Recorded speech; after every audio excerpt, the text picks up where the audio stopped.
Hi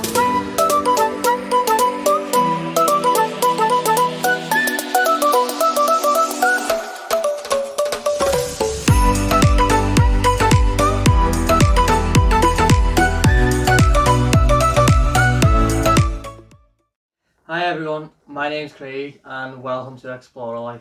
So in today's video we're going to talk about budget and specifically the budget you need for Prague. As if you watched the last video, we took a trip to Prague and I just want to go over how much you need if you're thinking of going there. I've converted everything from Czech koruna to pounds as closely as possible. We're using the exchange rate that we got, not the one that Google gives you, because you're not going to get that anywhere that you go. So I've done it my way and then we'll see what that adds up to at the end. First of all, I want to start with travel and accommodation. We flew from Manchester Airport, but we live in Liverpool, so we had to get the train to Manchester Airport, which cost about £18 return. And then we had to pay for the flights, that was another £30.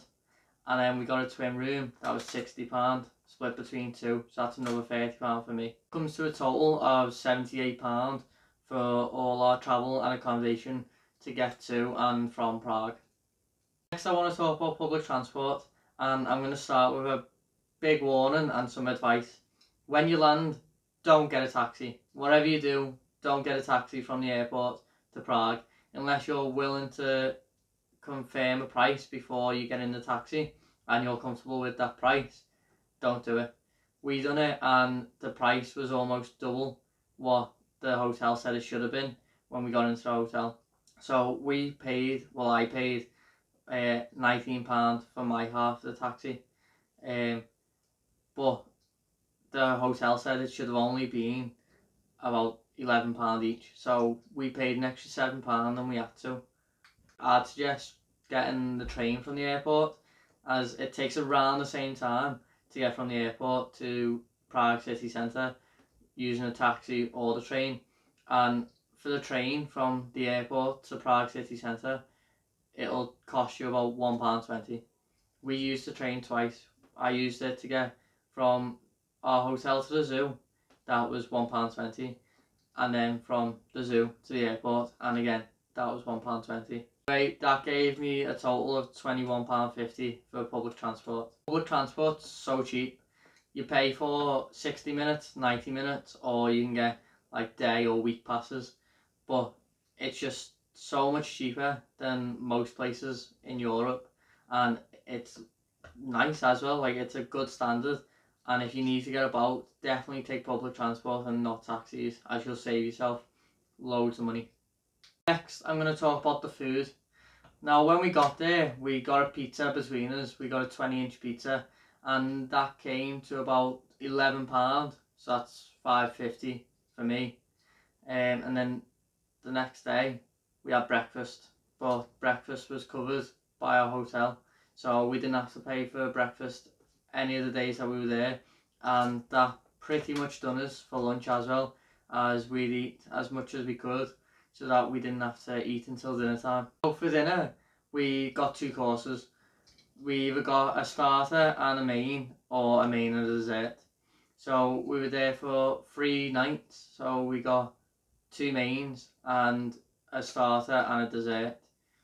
The mains were about £11 each, so times 2, that's £22. And the starters and desserts were about £7 each, so times 2 again, that's £14. I've got to include all the drinks I had with each meal. So for me, I worked that out to be 3 beers, which are roughly priced about £1.50 a pint. So that comes out at £4.50 for all 3. Then I had 3 bottles of cider, which they're standard price, to be fair. They're about £3 per bottle, but they're a little bit harder to find. Like, not every restaurant had them, and that comes out at £9. And then I had 1 cocktail. Now, the cocktail prices are fairly alright. They're a little bit cheaper than here maybe, but also very similar at the same time.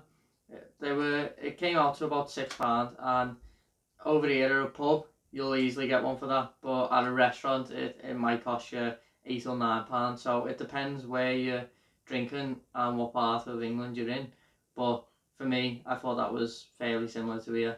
I also spent £4.50 on market stores buying Tridelnik, which is basically a churro cup filled with ice cream. And if you ever go to Prague, I'd definitely recommend trying one because it's probably the nicest churro based dessert that I've ever had. Also, just want to go through how much I spent in like shops on snacks and stuff.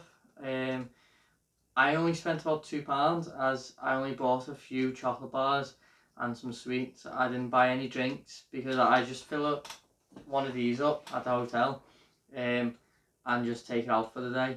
Like, I've literally taken this everywhere. I've taken it up mountains, I've taken it abroad, I take it to university and to work, and it literally is such a good thing to take with you on holiday because you can just fill it up at the hotel and then that's all you need all day then until you get to the restaurant and have a drink with your meal, or until you get back to the hotel. Like, that'll save you so much money and so much plastic too. Not buying plastic bottles multiple times a day when you're thirsty. You just one of these and refill it wherever you go. Comes out to a total of around £67.50. I'm going to speak about the entertainment, like things you do during the day or overnight, and this is where it varies dramatically, as things I do you might not want to do, or things I didn't do you might want to do. But for me, this is the budget I spent on things to do. Firstly, I spent £50 on shooting because we don't get to do that here, so I took the opportunity to do it. And if you haven't done it, then maybe you should try it. But if you're not interested, then I wouldn't bother, because £50 a big chunk of money that you can save, as you don't need to do it. It's not something that you'll miss out on it when you go into Prague. Like, if you want to save £50, then don't do it. Next, I paid £3 for the War Museum. Now, that's a student price, so if you're an adult, you're probably going to pay maybe £1 or two more.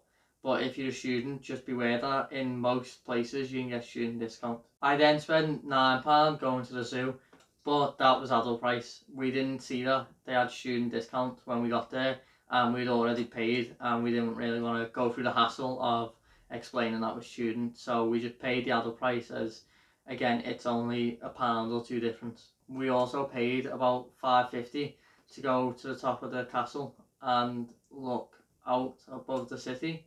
Again, we paid adult price because we didn't realise there was a student price, and when you go you can pay for all access, which is more expensive. We only paid for the tower because we only wanted to see the view. We didn't really want to go in the cathedral or anything, but bear that in mind. It comes to a total of about £67.50. All that together, it gave me a grand total of £234.50. Of course, there's things that we didn't do that we just didn't have time for, or that we couldn't do. For example, the National Museum was closed because of COVID, so we couldn't go in, we couldn't spend our money there. So things that we done that you don't have to, like shooting, like I said before. Don't do it unless you really want to. If you want to go and you have a tighter budget, then save £50 and bring that total from 230 to 180. It's completely up to you how you spend your money and what you want to do there. You can go with a high budget and dine out every day, or you can go with a low budget and try and make your meals last. The advice I've got is that when you're looking for your hotel, look for one that does breakfast with it, as we were just eating as much as we could for breakfast, and then we were taking fruit with us in our bags so that we didn't have to stop anywhere for lunch, and that saved us a bit of money as we could wait then until dinner time. So we were only paying for 2 meals a day, but one of them was covered with the hotel cost anyway.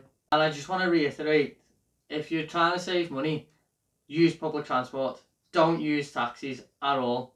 I know there's some people out there that, get a bit nervous in new cities trying to find the way around, but honestly, just give it a go. A lot of the vending machines that sell tickets have English, Spanish, German, come in multiple different languages, and all you need to do if you're stuck is go on Google Maps and type in your location, and then it'll tell you exactly what train you need, what time it comes, and it'll help you out. Honestly, just give it a go. You'll save so much more money. All I think what I spent, £234, was a moderate budget. I could have saved money, I could have spent more money, but I think that's roughly how much you should think about spending if you're looking on going to Prague. So with that, I'm going to end the video there. I hope you enjoyed it. If you did, please like and subscribe, and remember, keep exploring.